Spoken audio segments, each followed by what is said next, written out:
The cursed road after Tahajjud. It was a quiet Ramadan night in a small Moroccan village.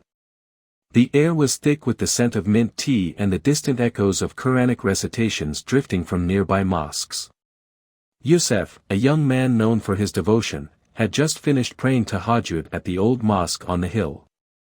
His heart was full of peace, and his soul felt lighter than ever. The night was calm as he walked home, the moon casting a silver glow over the narrow, winding roads.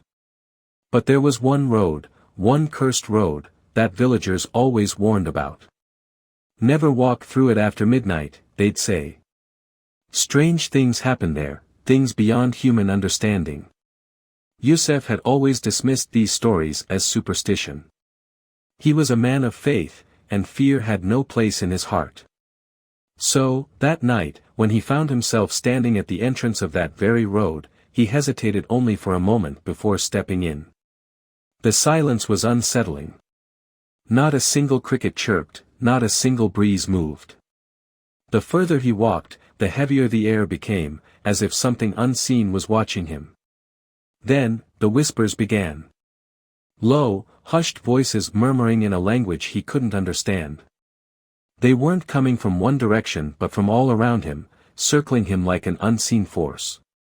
He stopped, gripping his misbaha, prayer beads, tightly.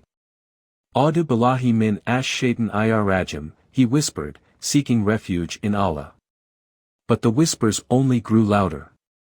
His heartbeat quickened as he hurried his pace. Then, suddenly, a shadow moved across the path ahead. It wasn't human. It was tall, twisted, with glowing red eyes peering at him from the darkness. Youssef froze. His body refused to move, trapped between fear and disbelief. The figure stepped forward, its presence suffocating, filling the air with an overwhelming sense of dread. Then, a voice.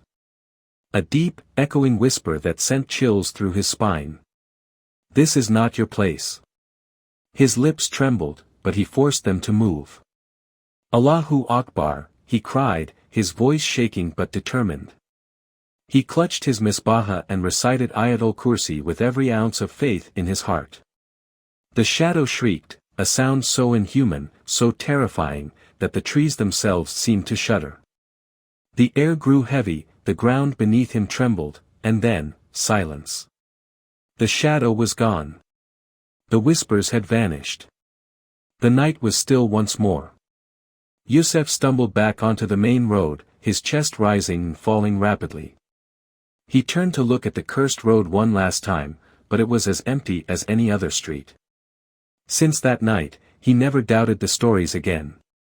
He never questioned the unseen forces that roamed the world. And most importantly, he never took that road after Tahajjud again. For some places are never meant to be crossed.